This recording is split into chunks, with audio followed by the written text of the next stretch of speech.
করা হচ্ছে। এই সাইনটা নিয়ে কোথায় যাবেন এবং অবশ্যই তার ভবিষ্যৎ কি, এই যে সাইনগুলো নেওয়া হচ্ছে সেগুলোর ভবিষ্যৎ কি অবশ্যই জানবো, আমরা চেষ্টা করবো জানার জন্য। দিদি, এই সাইনগুলো আমরা দেখলাম আপনি কালেক্ট করছেন। আমাদের কাজটা ধর্মের পথে চলা, সবার আগে মানুষকে নিজের ধর্ম সম্বন্ধে জানতে হবে এবং আদিগুরু আমাদের শঙ্করাচার্যের মার্গদর্শনে আমরা চলছি। আমরা আপাতত পুরী পীঠাধীশের মার্গদর্শনে চলছি। ওনার একটাই বক্তব্য, এটা সনাতন ধর্মের দেশ ছিল, আছে, থাকবে। আমরা সাধারণ মানুষ, আমরা যাদের নিয়ে কাজ করছি তারা সাধারণ, আমরা কেউ পার্টিগত কোনো লেভেল আমাদের গায়ে লাগাতে চাইছি না। তাই জন্য আমরা সম্মানের সঙ্গে প্রথমে এটা রাজ্যপালের কাছে পৌঁছবো। রাজ্যপাল থেকে যেভাবে স্টেপ একবার করে এগোবে আমরা সেভাবে একে একে ধাপে ধাপে যাব। আমাদের সনাতন ধর্ম সকলকে একসেপ্ট করতে রাজি, সব সময় সবাইকে গ্রহণ করেছে, কখনো কাউকে বিতাড়িত করেনি এবং সনাতন ধর্ম আমাদের আদি ধর্ম।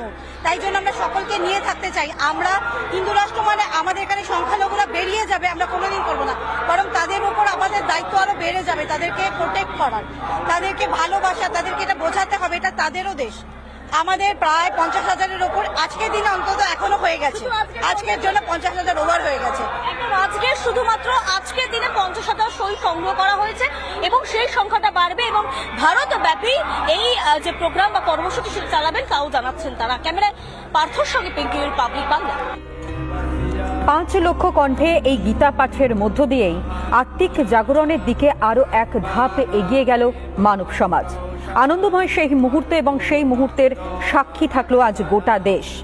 এর থেকে মানুষ এই গীতা যজ্ঞে সামিল হবেন এবং এর আগেই কিন্তু স্পষ্টত